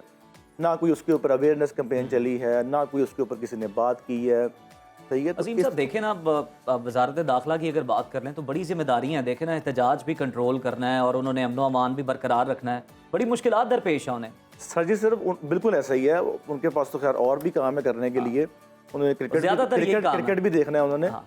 अच्छा, अब सिर्फ एफआईए की बात करें तो एफआईए के पास तकरीबन 32 एक्ट्स हैं मैनेज करने के लिए। नादरा भी उनके पास है, ह्यूमन ट्रैफिकिंग भी उनके पास है, लोड उनके पास भी बहुत ज़्यादा है। इनको पावर्स को इनको डेलीगेट करना पड़ेगा, सेगमेंट्स बनाने पड़ेंगे। आपकी बात ठीक है कि उनके पास लोड बहुत ज़्यादा है, उनको डिवाइड करना पड़ेगा। अदरवाइज ये जो जितने भी ये इश्यूज आ रहे हैं आए दिन आप देखते हैं, और अभी तो ये 2 कोर्ट हुए हैं ये आपने किए थाईलैंड वाले जी। इसके अलावा ऐसे हैं जो रिपोर्ट भी नहीं होते। आपके इस वक्त ऑर्गन ट्रांसप्लांट के जो इलीगल ऑर्गन ट्रांसप्लांट की इंडस्ट्री है, अजीम वो- यही मेरा एक सवाल था स्पेसिफिक, इसको मैं मजीद जो है रिफाइन जी, कर जी, देता जी, हूँ। जी। ये बताइएगा, ये जो लोग मुख्तलिफ तरीकों से ह्यूमन ट्रैफिकिंग होती है या स्मगलिंग होती है, इसमें भी आप फ़र्क बताएंगे। ये जब बाहर जाते हैं, इनका किन किन तरीकों से इस्तेहसाल किया जाता है? देखिए, मल्टीपल वेज हैं, डिपेंड करता है वो किस तरीके से जा रहा है। आपका डिफरेंस जो है मेन वो ये है ह्यूमन स्मगलिंग में और ट्रैफिकिंग में। जी। ट्रैफिकिंग के अंदर जो है ना वो एप्लीकेंट की जो है ना विल शामिल नहीं होती। अच्छा। उसे है। अबडक्ट करके, किडनैप करके यहाँ से लेके जाएंगे इलीगल वे से। स्मगलिंग के अंदर जो एप्लीकेंट है उसकी विल शामिल है। यानी ओके। डंकी मैं वाली किसी- साइड हम उसे कह लें। एग्जैक्टली डंकी कह लें आप, या कोई ऐसा कि मुझे पता है कि मेरा एंड रिजल्ट पता नहीं क्या होना है, लेकिन मैं फिर भी किसी को डॉक्यूमेंट्स दे रहा हूँ, पैसे दे रहा हूँ, मुख्तलिफ सरहदें मैंने क्रॉस मैंने करनी है। मैंने जो है ना मुझे किसी तरीके से जो है ना वो पहुंचा दो। यहाँ पर स्मगलिंग है, एक तरफ ट्रैफिकिंग है, दोनों के कॉन्सिक्वेंसेस डिफरेंट हैं। अब इनके साथ फोर्स लेबर भी होती है, इनके साथ फिर इलीगल ऑर्गन ट्रांसप्लांट्स भी होते हैं, इनके साथ फिर आपने शायद वो आप बल्कि आप कोर्ट भी कर रहे थे कि बीबीसी ने वो आर्टिकल पब्लिश किया था जहाँ पर उन्होंने बताया था कि कि 16-16, 18-18 घंटे इनसे काम करवा के तो बिल्कुल फिर इनसे जो है ना वो जो आईटी के फ्रॉड्स भी करवाए जाते हैं और मजबूर किया जाता है Fake IDs बनवा फेक के आईडीज इनको, हाँ। बनवाते हैं कि अबडक्शन, फिर रैंसम मनी। तो इसका कोई एंड नहीं है, इसका कोई एंड नहीं है। और फिर एक और चीज़ भी है, ग्रुप बने में जो आगे से आगे सेल करते रहते हैं। एक ए ने बी को सेल किया, बी ने सी को सेल किया, सी ने डी को सेल किया। तो it is a very long story. इसके ऊपर तो आप 4 घंटे भी बहस करेंगे ना वो भी कम है इसकी अवेयरनेस के लिए। अच्छा, ये बताइए कि अगर कोई इंसान बाहर जाने के लिए अप्लाई करता है और आफ्टर सम टाइम उसको पता चल जाता है वो एक इस झांसे में फंस गया है, तो उस पॉइंट पे उसको कानूनी कार्रवाई किस तरह के इकदाम करने चाहिए? देखिए FIA जो हमारा अदारा है वो इस चीज़ को देखता है। जितने भी लॉज हैं ह्यूमन ट्रैफिकिंग के, एंटी स्मगलिंग के, एंटी इमिग्रेशन के, पासपोर्ट एक्ट जितने भी हैं वो FIA के हदूद में आते हैं। तो आप FIA को रिपोर्ट कर सकते हैं। ठीक है। But unfortunately very sadly I am saying कि जो हमारी अदालतें हैं वो इस पे इतना कोई एक्शन नहीं लेती। आई बिलीव कि ये जो ऑफेंस है ये नॉन कंपाउंडेबल होना चाहिए। अजीम बिल्कुल आप बिल्कुल। सही कह रहे हैं कि एक्शन भी नहीं होता। कोई बड़ा वाकया हो जाए तो फिर सब जाग जाते हैं। यूनान जाग कश्ती जाते हैं। हादसा हुआ, बिल्कुल। FIA इतना मुतहर्रिक हुआ कि बिल्कुल ऐसा ही है। क्या स्मगलर उनके घर वालों को भी पकड़ लिया सब। बिल्कुल पकड़ लिया। लेकिन उसके ऊपर भी देखें ना, प्रॉब्लम ये है कि आपका जो एप्लीकेंट है जिसने दरख्वास्त दी हुई है वो जब चाहे जो एजेंट से सुलह कर सकता है। सही है। अच्छा, it is a compoundable offence, जबकि इसको नॉन कंपाउंडेबल होना चाहिए। अगर एक ऑफेंस हो गया है तो उसमें सुलह एक बंदे की निशानदेही हो गई है कि वो- तो उस पर फिर राजीनामा नहीं होना चाहिए। आपकी अदालतों में 98% जो केसेस हैं वो एंड आके कॉम्प्रोमाइज पे खत्म हो जाते हैं कि जी एजेंट ने पैसे वापस कर दिए एप्लीकेंट को, स्टोरी खत्म। अब देखे ना, अब वही एजेंट दोबारा फिर काम करेगा और किसी दोबारा और फिर तरीके से किसी आएगा। और तरीके से और अगर करेगा। वही एक बंदा स्टैंड ले जाता, अपना फायदा ना देखता, को जो लेन देन करना था वो ना करता, तो बहुत से लोग भी बच जाते हैं। सर बच जाते हैं। लेकिन अखलाकी देखिए ना, जिम्मेदारी भी है ना उसको इंफरादी तौर पे आता है। बिल्कुल है। लेकिन आपको पता है कि अदालतों का सिस्टम इस तरह का है, मजबूरन धक्के खाने पड़ते हैं। यहाँ पर जो जिसके साथ इंसिडेंट हुआ है उसको ज्यादा जो है ना वो आप कह लें कि वो ज्यादा सफर करना पड़ता है उसको। है, पेन लेनी पड़ती है। वो कहता है यार जो मेरा नुकसान हुआ है ना, पैसे जान बच गई, मेरे पैसे दो, मैं घर जाऊँ। अब उसको एक और चांस मिल गया। It should be non compoundable offence कि अगर आपने एक ऑफेंस कर लिया है तो इसमें अब राजीनामा नहीं होगा। स्टेट इसमें मुद्दई बने और उसको जो है ना कैफरे का अजीम हमें अब ये बता दें आसान अल्फाज में कि आखिर अवेयरनेस तो जरूरी है, वो कैंपेन्स तो होनी चाहिए। बिल्कुल होनी। नौजवानों को किस तरह बचाया जा सकता है और वो खुद किस तरह बच सकते हैं? देखिए उनको चाहिए कि प्रॉपर जो लेजिटिमेट प्रोसीजर है इस चीज़ का उसको फॉलो करें। अच्छा, उसमें डिलेज आएंगे। उसमें आपको 6 माह भी लग सकते हैं, साल भी लग सकता है। सही है। उसमें आपको 2 साल भी लग सकते हैं। एक तो शॉर्टकट से बचें। ठीक है। हमारी जो 70 to 80% यूथ है वो ज्यादातर लाइन तो शॉर्टकट वाली है। शॉर्टकट्स के पीछे भागते हैं कि भाई ये डॉक्यूमेंट, ये पासपोर्ट 2 दिन में काम, 4 दिन में काम, हफ्ते में काम हो जाए। हमारे पास भी ऐसे आते हैं कि जी हमें फौरन काम चाहिए। फौरन काम नहीं होता। अगर आप किसी प्रोसीजर को फॉलो कर रहे हैं तो उसमें टाइम लगेगा। शॉर्टकट से जो है ना वो बचें। और प्लस हमारे पाकिस्तान में, ये मैसेज दे रहा हूँ मैं, हमारे पाकिस्तान में जो वर्क वीज़ा है ना, सबसे ज़्यादा फ्रॉड इसका है। अच्छा। सबसे ज़्यादा फ्रॉड इसका है। 80 to 90% फ्रॉड वर्क वीज़े का। और 80 to 90% जो वर्क वीज़ा है ना वो फेक है। बिल्कुल ठीक है। ना हमारा किसी यूरोप से एग्रीमेंट है, ना हमारा पाकिस्तान का सिर्फ एग्रीमेंट गल्फ स्टेट के साथ है। दुबई, मस्कत, ओमान, जितने भी ये गल्फ स्टेट्स हैं। ना हमारा यूके से एग्रीमेंट है, ना हमारा यूरोप से एग्रीमेंट है, ना हमारा कनाडा से एग्रीमेंट है, ना USA से एग्रीमेंट है। उनका नाम चूंकि बड़ा है कंट्रीज़ का, फर्स्ट वर्ल्ड कंट्रीज़ का, उनके नाम के वर्क परमिट्स यहाँ पे सेल होते हैं। उनसे बचें। उनसे बचें और check your eligibility. Go for a professional, किसी प्रोफेशनल को हायर करें ताकि वो आपको प्रॉपर गाइड कर सके। और प्रोफेशनल को हायर करने से भी पहले चेक कर लें क्या वो प्रोफेशनल ही है, ताकि आप इस तरह के धोखों से बच सके। बहुत शुक्रिया आपका, बहुत अच्छी आपने इन्फॉर्मेशन हमारे साथ शेयर की। तो और हमारे नाजरीन को ये भी चाहिए, लोगों को ये भी चाहिए जो ये शो देख रहे हैं, आप अगर जाने के इतनी आपको जल्दी है, आपको मतलब सब्र नहीं कर सकते 1-2 साल का जो लीगल वे है, तो फिर आप नेट पर जाके ना जरा वो वीडियोस देख लें यूट्यूब Oh my पर। God. आपको पता चले कि उनके साथ सलूक क्या होता है, उनका किस तरह से इस्तेहसाल किया जाता है। आप जरा उनकी स्टोरी सुने, वो इतनी दर्दनाक हैं कि आपके रोंगटे खड़े हो जाएंगे और मेरा ख्याल है आप शॉर्टकट कभी भी नहीं लेंगे जिंदगी में। बिल्कुल। और इन्वेस्टिगेशन, तहकीक हर काम से पहले बहुत जरूरी बिल्कुल, है। आपकी अभी वक्त जिम्मेदारी हुआ है। है छोटी सी ब्रेक का, आपने कहीं नहीं जाना, देखते रहिए सुनो पाकिस्तान।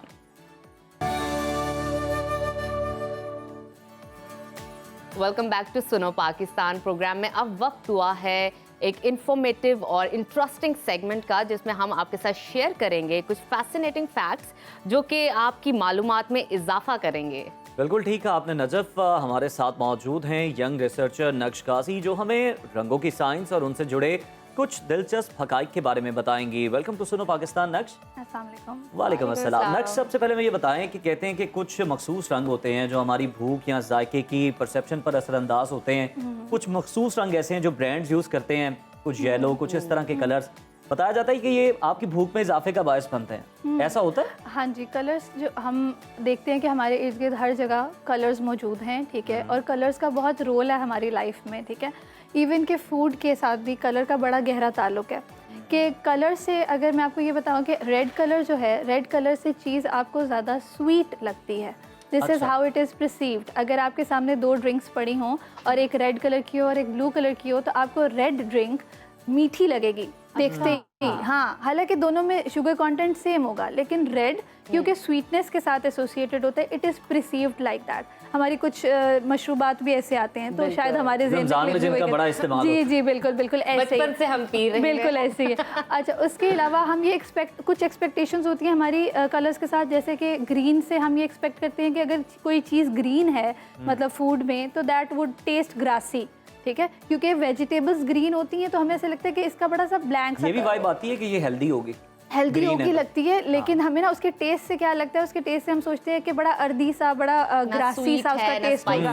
हाँ, और फिर उसमें अगर हम बात करें कि कलर से क्या महसूस होता है हमें फूड को देख के, तो हमें उसकी प्रेजेंटेशन में हम जब देखते हैं, ठीक है, हम बहुत किसी भी कोई भी चीज़ आप ऑर्डर करते हो या कुछ भी आप वो करते हो, साथ उसके सैलड जो है कलर के लिए, उसको खूबसूरत बनाने के लिए साथ सैलड सर्व किया जाता है।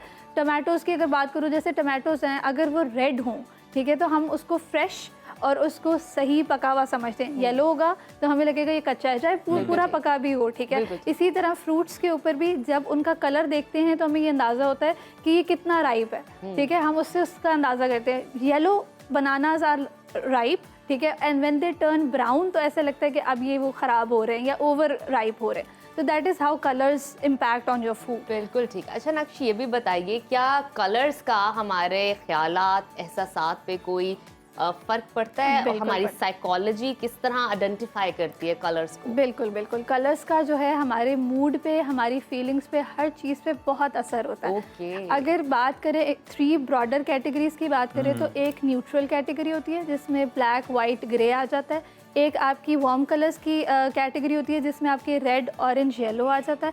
एक आपकी कूल टोन होती है जिसमें आपके पास ब्लू, ग्रीन एंड पर्पल आ जाता है। अब इनकी वक्तन फ़वक्त बात करते हैं कि कैसे फ़र्क पड़ता है। तो जो न्यूट्रल कलर्स हैं, आपको पता है ब्लैक जो है वो बहुत डेप्थ रखता है। Black is a colour that conceals, black is the colour of mystery of पार। किसी दिन अगर कुछ समझ नहीं आ रही होती ना, तो हम सोचते हैं ब्लैक पहन लेते हैं, क्योंकि black is the safest colour, because it conceals ना, आपकी सारे ऐप समझे छुप जाएंगे, ठीक है। तो हम ब्लैक को उस तरह से ख़वातीन बहुत पहनती हैं, ये अज्यूम करते हैं कि हम स्मार्ट हाँ बिल्कुल, और उसमें ब्लैक वही ना सेफ वो लगता है, लेकिन then it is also perceived कि ये आपके फियर को, जैसे कि डार्कनेस होती है कमरे में हो आप, ठीक है, अंधेरा बहुत हो, फियर को इवोक करता है, और मिस्ट्री को, ठीक है, कि आप एकदम ऐसे फील करते हैं। वाइट जो कलर है प्योरिटी का कलर है, वाइट क्लीननेस का कलर है। वाइट जो है फिर किसी कल्चर में वेडिंग्स पे यूज़ होता है, और किसी कल्चर में ये अफसोस के उसमें मौक़ों पे भी पहना जाता है। तो दैट इज़ डिफरेंट कल्चरल उसमें। अच्छा, ठीक है जी जी, ये भी बताइएगा कि ख़यालात पर, शख्सियत पर कितना असर होता है रंगों का? रंगों का बहुत असर होता है, और रंगों से वही मैं बात करी थी कि जिस तरह डिफरेंट कैटेगरीज होती है ना, अब रेड कलर जो है वो आपको एनर्जी देता है। अच्छा नक्श, हमें इस तरह एक्सप्लेन कीजिए, ज़रा आसान हो जाएगा। अगर हमने किसी का मूड अच्छा करना है तो कौन सा कलर पहने? हम अगर सैड फील करें तो कौन सा कलर? अच्छा, मैं एक बात बताती हूँ आपको, कलर्स जो है ना, कलर्स की वैसे तो दे मीन समथिंग, ठीक है। रेड मीन्स के it is of danger, it is of energy, it is of मतलब full of power and stuff, ठीक है। ब्लू कामनेस के लिए, ग्रीन नेचर का कलर है, वो भी आपको काम करता है, और ग्रीनरी, ठीक है। अब होता क्या है, अब दिस इज़ द फैक्ट कि colour mean something, but it is not universally one, ठीक है। हर किसी के लिए हर कलर का एक ही मतलब नहीं भी होता। आपका कोई फेवरेट कलर, आप देखो, if you are feeling down ना, तो आप अपने फेवरेट कलर की तरफ जाएंगे। ठीक है। बिल्कुल ठीक। और आपके मूड का क्या असर होगा कि इफ़ यू आर डाउन तो आप डार्क टोन्स की तरफ जाएंगे, because you are sad probably, आप ब्लूज की टोन में जाएंगे। आपने सुना ठीक है। होगा कि जी वो कहते हैं कि आई फील ब्लू, ठीक है, आई एम फीलिंग ब्लू यानी आई एम फीलिंग सैड, या मंडे ब्लूज कि मंडे हैव स्टार्टेड तो अच्छा we have to work now, ठीक है, तो दैट इज सैड। येलो जो है, येलो कलर जो है वो आपको ऑप्टिमिस्टिक शो कराता है, ठीक है, you are wearing yellow, you are looking really nice, ठीक है, लेकिन बहुत ज़्यादा येलो जो होता है, यानी ये ऑप्टिमिस्टिक हैं इस वक्त, आप ये कहना चाह रहे हैं? हाँ, शी इज रेडिएटिंग दैट, ठीक है, लेकिन अगर बहुत ज़्यादा यूज़ करते हैं येलो का तो that gives you anxiety as well, ठीक है। नहीं, दैट डजंट मीन ये नहीं है। कौन सा भी? नहीं, कहने का मतलब है कि बहुत ज्यादा येलो कर लेंगे ना तो that will give you anxiety. जैसे अगर आप देखोगे तो किसी को अगर आप देख रहे हो तो आप ये भी कहते होते हो कि यार यू लुक पेल, ठीक है, क्योंकि आपका कलर जो पीला पड़ा है, आपकी आंखों का कलर जो है वो, हाँ, आपकी आंखों का कलर पेल हो रहा है, दैट इंडिकेट्स कि आपको कोई प्रॉब्लम है, ठीक है, उस तरह से इसीलिए कहा जाता है पीले पड़ गए हैं। हाँ, दैट शोज, ठीक है। तो this is how it is, हर चीज़ का इफेक्ट डिफरेंट होता है, ठीक है। अब अगर बात करते हैं कि रेड कलर की, अगर हम बात करें, red gives you energy, red gives you मतलब अर्जेंसी क्रिएट करता है। आप देखोगे नक्श, मैं आपकी बात से रिलेट कर पा रही हूँ। जब भी मैं लो फील करती हूँ ना और नॉर्मल घर में बैठी हूँ और सैड फील कर रही हूँ, मैं तैयार हो जाती हूँ, हाँ। अच्छे से कपड़े जाना पहन कहीं लेती हूँ, जाना कहीं नहीं, अच्छे से कपड़े पहनती हूँ, मेकअप करती हूँ, हेयर डू करती हूँ और बस बैठ जाती हूँ। यकीन जाने मुझे इतना अच्छा लगता है ना, उस टाइम में मेरा मूड ही चेंज हो जाता है। कलर्स आपको ना अपलिफ्ट करने के बड़े काम आते हैं। If you are feeling down ना तो आपका दिल तो कर रहा होगा कि आप डार्क कलर्स की तरफ, ब्लैक्स की तरफ चले जाएं, लेकिन आप अगर कलर्स की तरफ शिफ्ट करेंगे यू विल मतलब फील अपलिफ्टेड फौरन से, ठीक है। अब हम कलर्स की अगर बात कर रहे हैं तो हम ये देखते हैं कि कलर्स का जो इम्पैक्ट है ना, जैसे मैंने आपको बताया कि रेड जो है अर्जेंसी क्रिएट करता है। एजेंसीज हम देखते हैं कि कुछ बड़े अच्छे ब्राइट कलर्स यूज करती हैं, उसके पीछे क्या साइंस है? हाँ, जो एड एजेंसीज हैं, जो एडवर्टाइजमेंट्स में आप कलर्स देखते हैं, कलर्स जो है ना वो स्ट्राइकिंग कलर्स यूज करते हैं just to make the thing stand out, ठीक है, आपको नजर बेहतर आए। रेड्स, येलोज, ब्लूज, अच्छा उसके भी मीनिंग्स होते हैं। मैंने कहा कि रेड अर्जेंसी के लिए यूज होता है। आप देखोगे कि हम चैनल्स पे ब्रेकिंग न्यूज जो है वो रेड में आती है। बिल्कुल बिल्कुल। लाइव ब्रेकिंग न्यूज, एम्बुलेंस की लाइट रेड है, एम्बुलेंस की लाइट है, फिर सेल क्लियरेंस सेल, क्योंकि दे वांट टू क्रिएट, जो CTA है ना, कॉल टू एक्शन जो है वो ज़्यादातर रेड में देते हैं अर्जेंसी क्रिएट करने के लिए, ठीक है, that you don't miss out on them. Blue जो है वो कलर है रिलायबिलिटी का। आप देखें, सुनो का लोगो भी ब्लू है, ठीक है, यकीन के साथ रिलायबल, यकीन के साथ सुनिए, ठीक है, this is how it is, ठीक है। येलो जो है that stands in front of every colour, ठीक है, येलो इज द कलर। आप देखो हाइलाइटर्स आते थे ना, सबसे पहले तो येलो में आते थे, अब तो बहुत कलर्स में आते हैं, क्योंकि इट हाईलाइट्स, ये हर कलर के मतलब बैकग्राउंड में होगा तो नजर आएगा। Yellow is that prominent. आप एक फूड चेन को जानते हैं जिसमें वो पूरा नाम नहीं लिखते, वो एक M लिखते हैं येलो कलर का, and you know what that is, ठीक है, that says for it. Brand की आइडेंटिटी बनती है कलर से, ठीक है, ब्रांड स्टैंड्स आउट, ब्रांड अपनी जो है वो प्रिसीव करता है, जो वो लोगों को देना चाहता है वो देता है कि we are reliable, we are trustworthy, like that, ठीक है, you communicate through your colours, ठीक है। सिमिलरली, अच्छा मज़े की बात आपको बताऊँ, आप जब कलर्स का इस्तेमाल ऐसा है आपकी ज़िंदगी में कि आप जब आंखें खोलते हैं तो आप कलर देखते हैं, जैसे कि बच्चे जो सही कहा, कलर जो है ना वो बड़े जरूरी हैं, और हम वो देखें तो बेहतर है, याद रख, क्योंकि अगर कलर भी एक रंग के हो तो पता नहीं वो कितना अजीब लगे, कितना बुरा सा लगे। नक्शा, आपका बहुत शुक्रिया। बहुत शुक्रिया। तो नाज़रीन, आपने आज रंगों की साइंस समझी, हमने भी समझी, और आपको बखूबी समझ भी आया होगा कि जो एड एजेंसीज हैं, जो मार्केटिंग करती हैं, वो किस तरह से कलर स्कीम के साथ खेलती हैं और उनका भरपूर इस्तेमाल करती हैं ताकि जो उनकी प्रोडक्ट है वो प्रोमिनेंट हो और उसके जो दीगर फवायद हैं वो हासिल किए जा सके। और अभी वक्त है छोटी सी ब्रेक का। जब हम ब्रेक से वापस आएंगे तो आपका बड़ा पसंदीदा सेगमेंट है, मैं नहीं बताऊंगी, आप इंतजार कीजिए, देखते रहिए सुनो पाकिस्तान।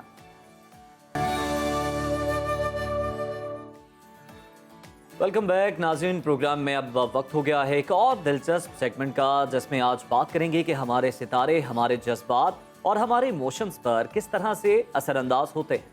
हम अपने मेहमान से जानेंगे कि किन सितारों से ताल्लुक रखने वाले अफराद आपस में बेहतर दोस्त साबित हो सकते हैं, किन सितारों के दरमियान मोहब्बत के जज्बात परवान चढ़ सकते हैं और किन के दरमियान मजबूत ताल्लुकात हो सकते हैं, शादी के लिए कौन से सितारे मौजू हैं, बेहतर हैं और किन सितारों के दरमियान नफरत के जज्बात ज़्यादा बढ़ते हैं, ये सारी जो पॉइंट्स हैं हम डिस्कस करेंगे। हमारे साथ एस्ट्रोलॉजर मौजूद हैं समराना शाह। वेलकम टू सुनो पाकिस्तान। Thank you so अच्छा, much. एक तो इस हवाले से समराना हम बात करेंगे, साथ ही साथ आप बताइएगा लव स्टार, एनिमी स्टार और फ्रेंड स्टार किन किन के अच्छे हैं। ओके, ज़रूर, बिल्कुल बिल्कुल जी।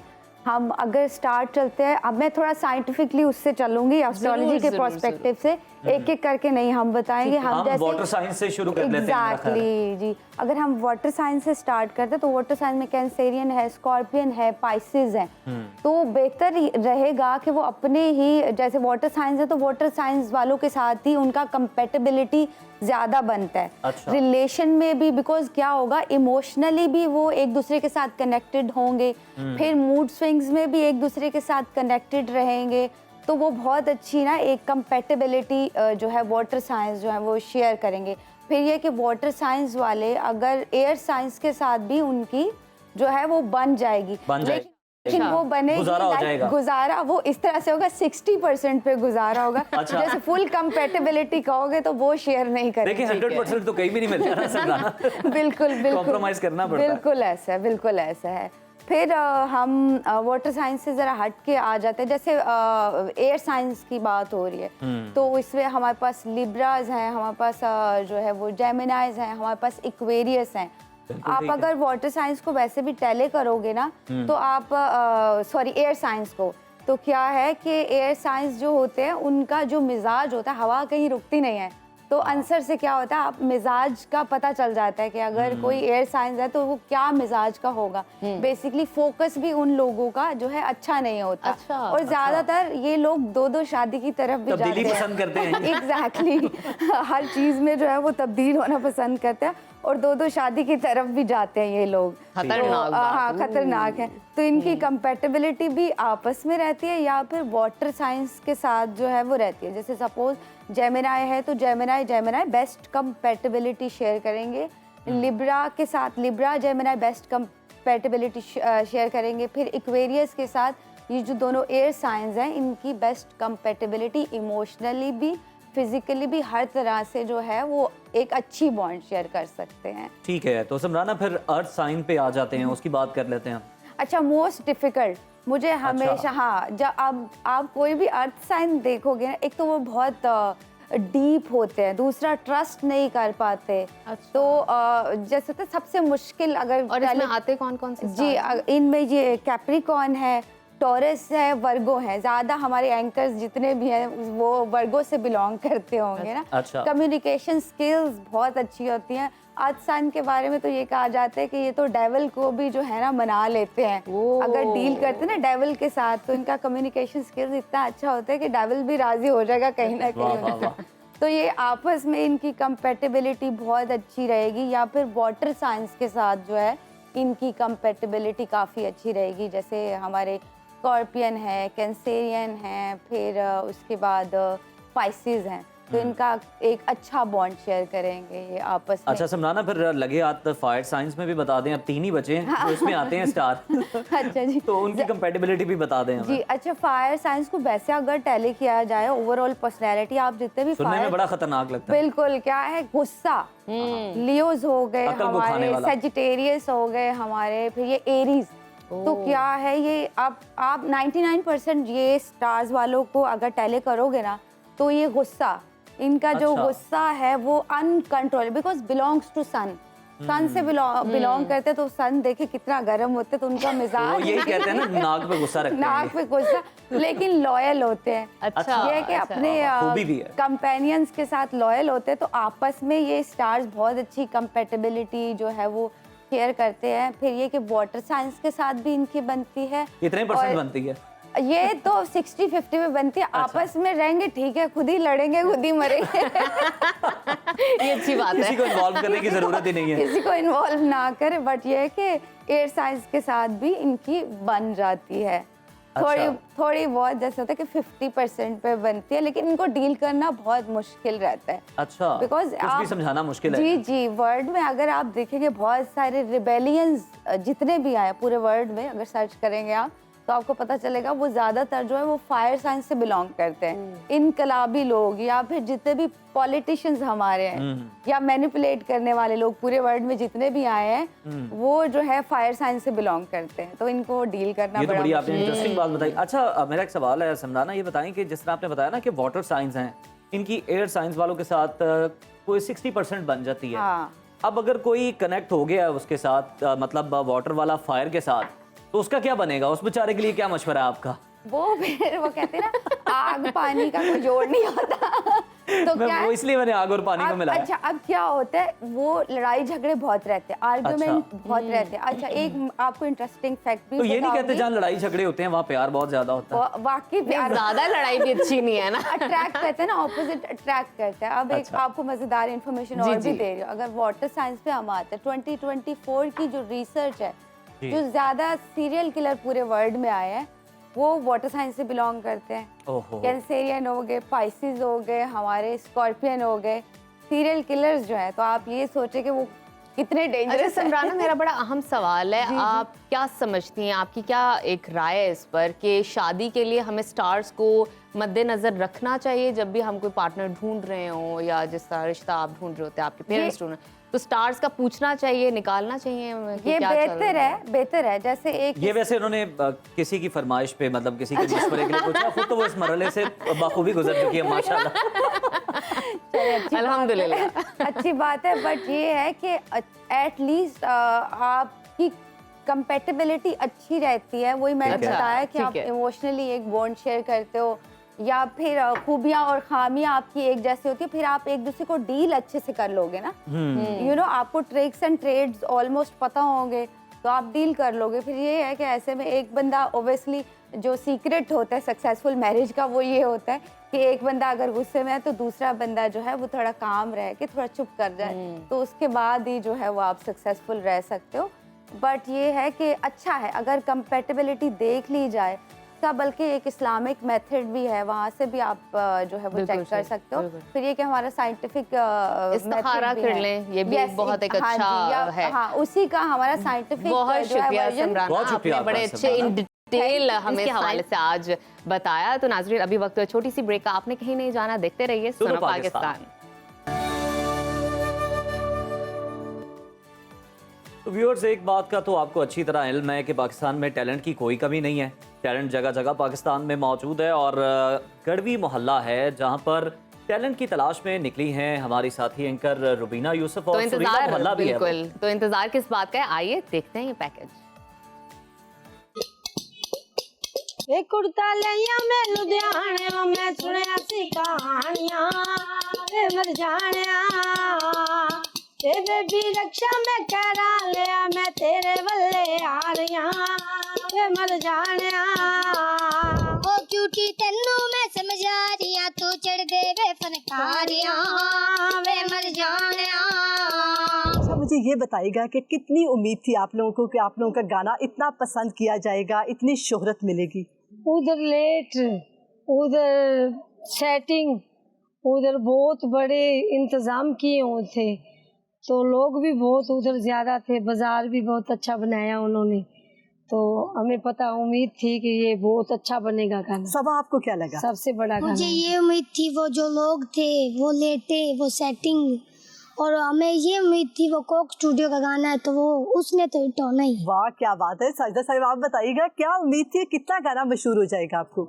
हमने तो सोच लिया था कि ये गाना वाकई हिट होगा। इतने लोग डांस कर रहे, इतने मुश्किल से गाना हमने किया है, एक शूट में 100 गाना किया हमने भाग भाग कर। अल्लाह का शुक्र, हमें पता था कि ये गाना बहुत हिट होएगा इस बात पे, और उसके बाद फिर मालिक बहुत ज़्यादा है करने वाला। अच्छा, अब्दा साहिब अपना जरा एक्सपीरियंस बताइएगा। अब सब बातें तो इन्होंने कर ली, मैंने क्या करना है।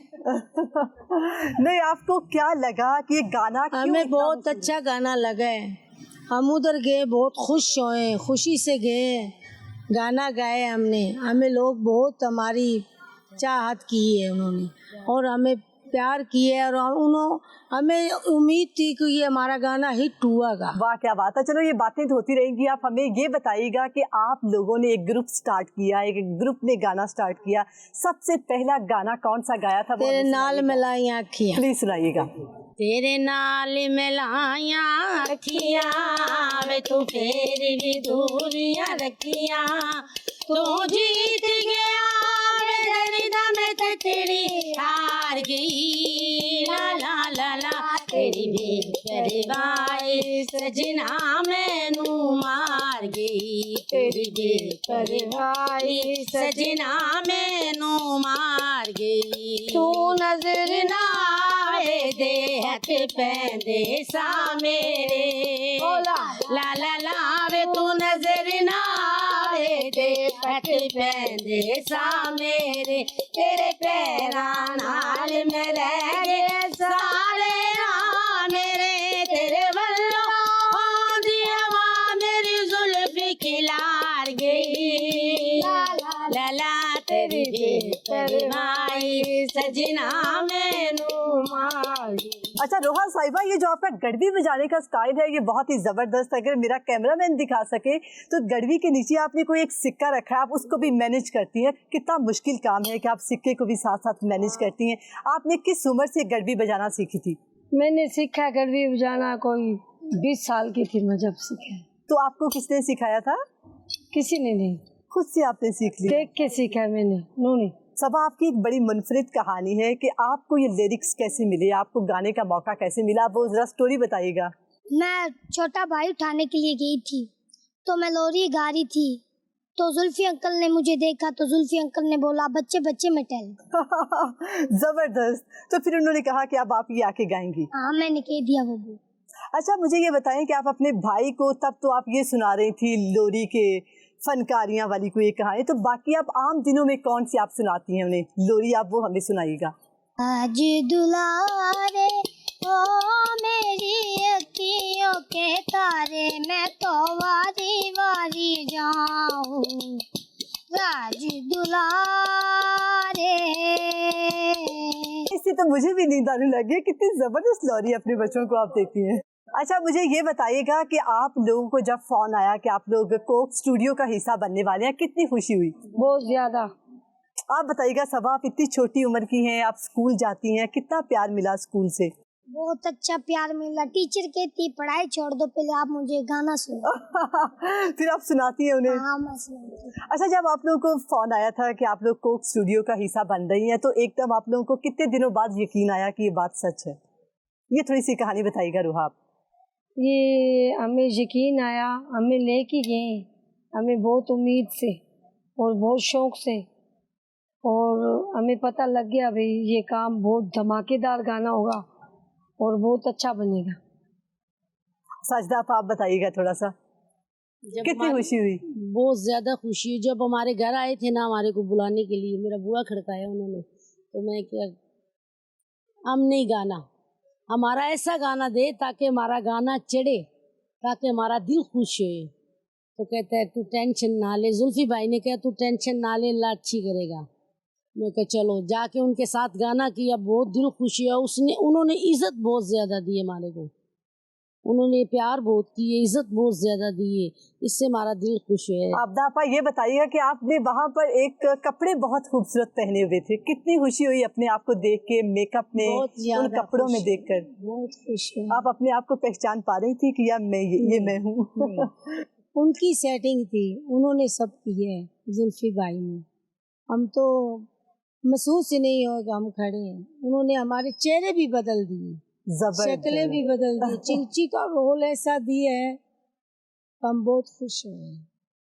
और जब गाना हिट हुआ तो इतने कि जूनूस वाले आ रहे हैं कि 3 महीने से म्यूजिक, हम रात दिन हमारा इंटरव्यू चल रहा है, हम जैसे जूनूस वाले आ रहे हैं वैसे हम बहुत ही खुश हो।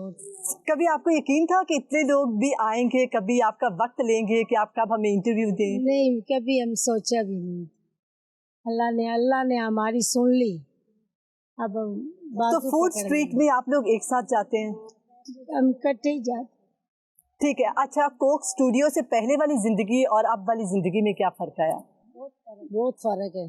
अब खुशहाली की जिंदगी है, वो जैसे इंसान पॉपुलर होता है तो दिल में खुश होता है ना, लोग माने हमारे को चाहने लगे, जब बाहर जाते हैं तो ये तो वो है जो कोक में गा के है, ये हमें इज्जत करते हैं, हमारे साथ प्यार करते हैं लोग। तो अब आप फूड स्ट्रीट में नहीं जाती, अब आप वहाँ पे गाना गाने नहीं जाती बल्कि खाना खाने जाते हैं। तो पहले आप लोग फूड स्ट्रीट में गाना गाने के लिए जाते थे। अच्छा, बस थोड़ा सा ये बताइएगा कि वहाँ पर आप लोगों को कितने पैसे मिल जाते थे, कोई थोड़ा सा अगर आप लोगों के लिए। उधर हमारे को ना बाहर से लोग आते थे, टूर आते थे फैमिली समेत, वो हमें डॉलर देते थे माशाल्लाह। हाँ, गाना सुन के सब डांस करते थे, डॉलर देते थे, और जो हमें फोन करके बुलाता वो हमें 10-20 हज़ार रुपया देता था। अच्छा रुहा, आप बताइएगा क्या एक्सपीरियंस रहा आपका फूड स्ट्रीट का, जब आप वहाँ पर जाती हैं, आप गाना गाती हैं, कितने पैसे आपके बन जाते हैं? बहुत ज्यादा बनते थे, अब तो और ज्यादा बनेंगे इंशाल्लाह। तो आप लोगों ने कोक स्टूडियो के फौरन बाद से फूड स्ट्रीट जाना बंद कर दिया? अब नाम हो गया ना, अल्लाह का नाम चाहिए, उसके बाद हमारे गाने का नाम हो रहा है। अच्छा, प्लीज आप लोग अभी हमें कोई एक ऐसा सॉन्ग सुनाएंगे जो आप तीनों को बहुत पसंद है और आप तीनों जब मिलकर बैठती हैं तो गाना गाती हैं।